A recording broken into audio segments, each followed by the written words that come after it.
Ganda ng ano, paligid. Babas ko Eric. Alas 7 ng umaga. Meng! Tara na, ba tayo?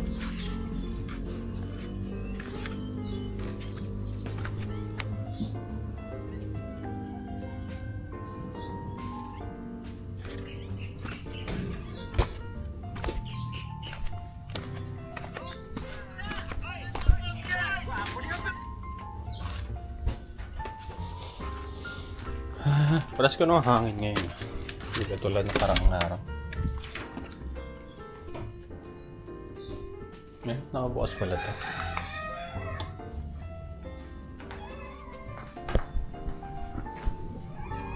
May kulog. Ayan mga kadyano. Bandaw. So yan po mga kadyano. Magandang araw po sa ating lahat. Ayan po. Naisipan ko pong linisin tong na-stock po nating sampayan na kinakabit sa wall o yung retractable na sampayan natin. Ayan po. Medyo pinapitan na po ng mga putik. Pero stainless po siya. Real na stainless. Hindi po siya kinakalawang. Pati po yung pinaka tornilyo niya. Hindi na kinakalawang. Kaya real na stainless. Kaso napatakal lang po ng mga tawag dito. Semento or tsaka yung waterproofing, kaya medyo may batik-batik yung ating sampayan. Yung mga putik lang naman po yung mahalaga kung tanggalin dito kasi naipunan po ng mga putik, kaya pressure washer ko po para mabilis po yung aking paglilinis. Ayan po dyan. Yan, medyo matatapos na tayo sa paglilinis. Mamaya may ikakabit po natin.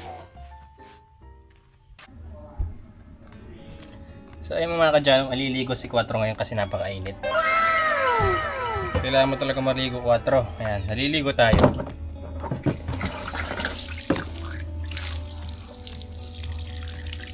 Ay, sarap!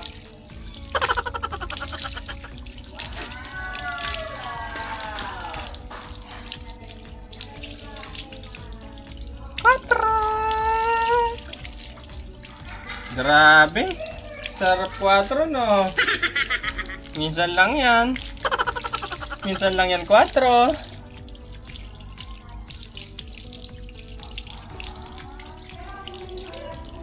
Ang bait niya paliguan mga kadyano, oh. Hindi siya nagtatatakbo.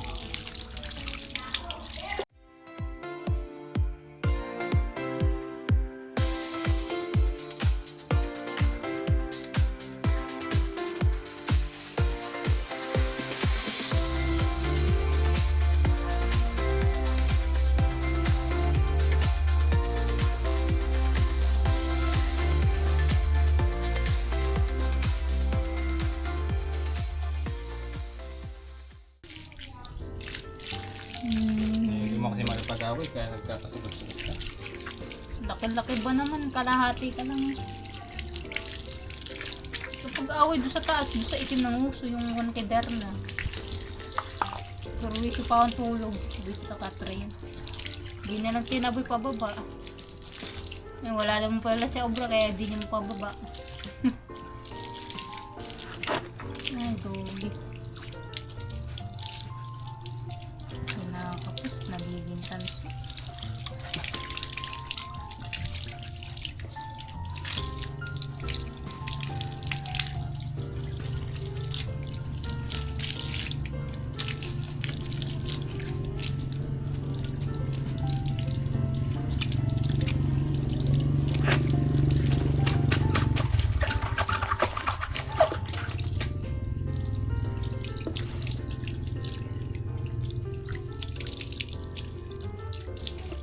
Okay na 4. Sarap maligo. Ito, meaning. Next. Nagtalsikan lahat. Next ka naman. Ayos ba 4? Ayos ba? 4!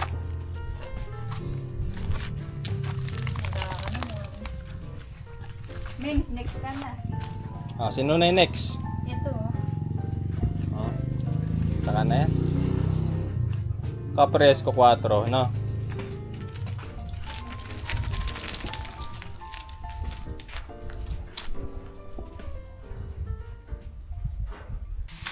So yun po mga kadyano, magwawalis po tayo ngayong araw ngayon. Para dire-diretso na habang sinisipag ako, sinasamantala ko ng mga kadyano. Tsaka sinasanay ko na yung sarili ko sa magwalis sa umaga para maging productive yung umaga natin mga kadyano. Ayan. At si Tisoy nandito rin po. Ayan. Nilalagay ko po sa may kanal. Tapos dyan namin susunugin yung mga dahon-dahon ng mangga. Ayan. At yun nga pala mga kadyano, bali hahakutin ko po yung buhangin dito sa gilid po ng ating or sa harap po nating bahay. Idadalhin po natin dito sa may ilalim ng punong mangga para po makadaan po yung kotse natin. Ayan.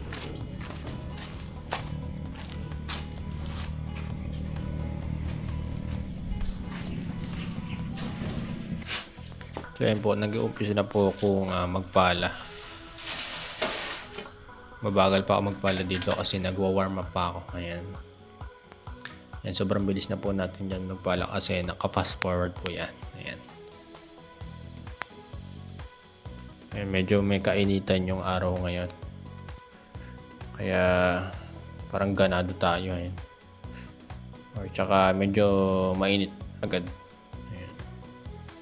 Pero pag nagdire-diretso ako po magtatrabaho, parang wala na po yung bigat ng katawan na dyan. So makikita nyo, konti na lang po yung natitirang white sand dyan. Kasi medyo nahakot ko na po halos lahat ng white sand papuntang mangga. Ayan.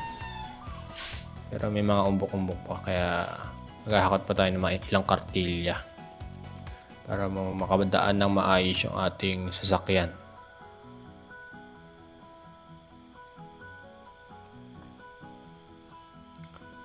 So ayun po mga kadyano, binilisan ko na po ulit. Papahinga lang po ako saglit-saglit para hindi tayo ma-overfatigue. Ayan. Kasi hindi naman tayo sanay sa mabibigat na gawain. Ayan. Pala ng pala. Para tayo pinagpala. Pinagpala ano. Ayan mga kadyano. Naka-topless na po tayo. Kaya medyo nainitan na rin po kasi dyan, kaya nag-topless na ako para malamigan yung ating katawan. Sobrang init po kasi. Ayan. Ayan. Siguro yan, konti na lang.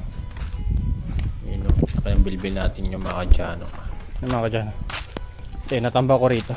Sabagay, maghahalo rin naman dito na nagkagawa uli ako. Kaya dyan muna yan. At so po mga kadyano, after po ng ilang minutong pagbubuhat at paghahakot ng buhangin, kakalat ko na lang po dito muna kasi medyo malalim yung part na yun. Baka sumayad. Pero mataas naman po yung ground clearance ng ating sasakyan kahit na sedan lang po siya. Ayan. Pinakalat ko pa para po hindi magburak dito. Ayan. Pinapatag ko po para po hindi mabalaho yung kanyang gulong. Mga part po kasi nakaumbok pa rin. Yung mga kadyano. Susunod na mga kadyano, baka nakasementado nito lahat pagka syempre hindi naman wala naman po kung isang instance sa pagpagawa ng paligid dito, lalo na kung sementuhan mo. Ayan. Mga kadyano, pinandar na po natin dito. Dahan-dahan lang para smooth ang ating paggagarahe. Ayan. Ayan po, sinimulan ko na pong paandarin. Bali, yung gagawin ko dyan, mani-over ko muna. Gusto ko kasi nakaharap yung ating kotse sa kalsada para maganda tingnan. Tsaka, pag nakaharap sa kalsada, pagka gusto kong umalis, hindi na po ako may harapan maniobra na sasakyan na yun.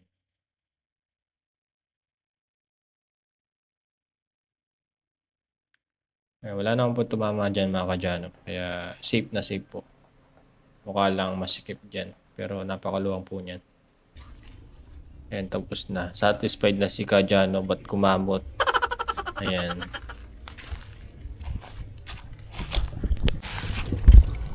Ano ka dyan, namumulaklak na yung halaman ni Crystal. Kulay pink pala yung kulay na to. Ayan, ganda. Nakahaba. Dalawa pa siya, apat. Ay, apat pala. Apat yung bulaklak niya. Kabuka na siya. Siguro bukas nakabuka na to.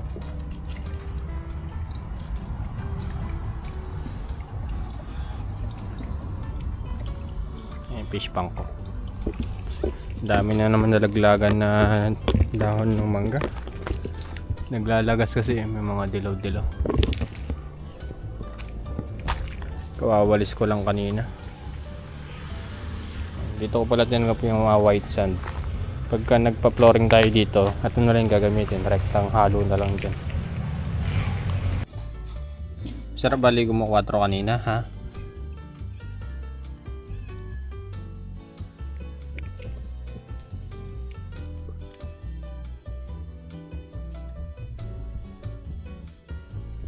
Pupunta si 4. Makarinig kasi ng kubyertos eh. Kaya umalis.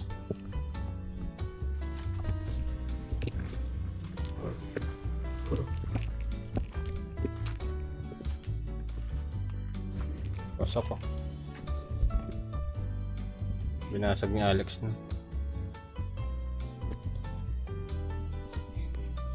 Madali lang naman palitan yung bintana na eh.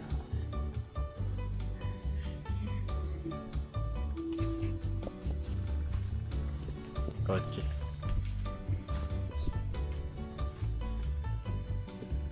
Yung house natin syempre. Yan, may sinampay nga pala ako dito sa likod. Ewan ko lang. Trip ko magsampay eh. Binilad ko pala sa araw. Amoy ko na, amoy pawis. Yung unang ko. Tapos yung mga bedsheet ng sopa, kinuha ko na rin. Ito yun na pala. Ito dito po na maglagay ng sampayan. Wala na akong maisip na iba eh. Kaya dito ko nilagay. Naaarawan naman siya pagka bandang alas 10 ng umaga. Pero pag tanghali, sakto-saktuhan lang. Pero natuyo na siya magdamag oh. Naglaba ako ng alas 10 or umaga lang pala. Alas 7. So sinango ko alas 8. Tayo na pala eh. Pwede na. Depende na lang siguro sa mga maong. May maong natin dito. Ay, maong. First that maong. Hindi ko na isama. Ay, hindi. Nakalaban na malinis nga pala. Hindi nga pala ako gumala. Ito, tuyo na rin lahat to. Tuyo na pala lahat eh. Tinatamad pa ako magtuping na to. Ay, ano ba yan? Ito na lang kukunin ko muna yung mga cover. Sopa cover. Baka umulan eh. Tiririt. Tiririt. Kabilis matayo. Papalitan ko ulit yung design ng core cover na sofa cover natin para maiba naman. Pili tayo ng medyo asul. Night sky ganun.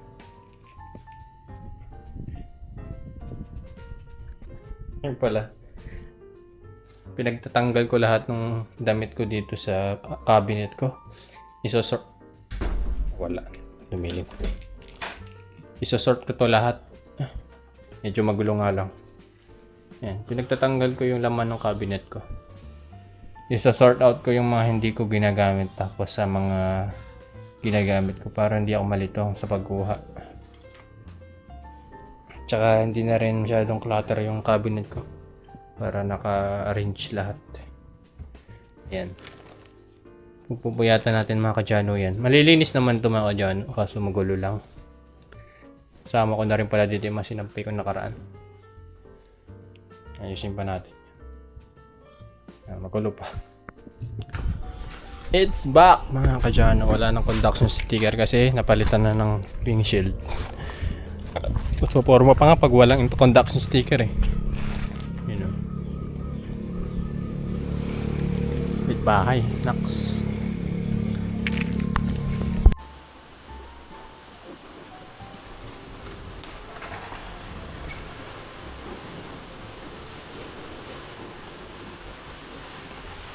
Babagyo na mga kadyano.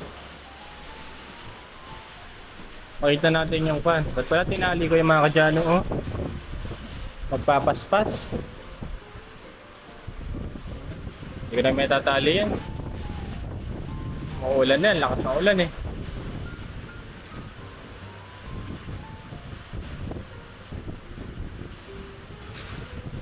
Paspas. Mabasa pa rin konti, pero hindi katulad dati. Dito pa maglalagay pa ako isa. Kaso, tanong maaabot ko ba yun? Lakas ng ulan eh. Grabe. Ay mga dyan. Tapos din tayo sa pagtutupi. Ayan. Kumonti eh. Ayan yung ating mga damit. Natapos na rin sa pagtutupi. Pero may mga gamit pa rin tayong nakabalang na rito. Bukas ko na ito gagamitin. Ayan. Ganyan magtupi. Charot. Kumunti yung damit ko nung natupi ko. Pero may mga time talaga na sumasabog to eh. Pagka kunyari alis ako, kaya kukuha ko ng isang damit, kasabog talaga yan. Kunyari, nagmamadali ako. Yung ganun lang naman. Nakadyano. Kailangan ko na naman yata magpagupit. Whoosh! Ayun yung damit ko. Ayun pala mga kadyano. May nagpadala sa atin ng pang-sponsor sa bed natin. Ayan. Hinihintay ko pa yung next na parcel para nagawan po natin ng full video itong pag-unboxing na itong box na to. Ayan. Ayaw po magpakilala ni sponsor nito. Kaya ayun na lang. Papasalamat na lang po ko ulit sa pinadala nyo pong sa bed po natin. Ayan. Basta, gamit sa bed, pero hindi pa siya bed. Ayan mga kadyano. Maraming salamat ulit. Hanggang dito na lang po yung ating video. Maraming salamat po. Bye-bye!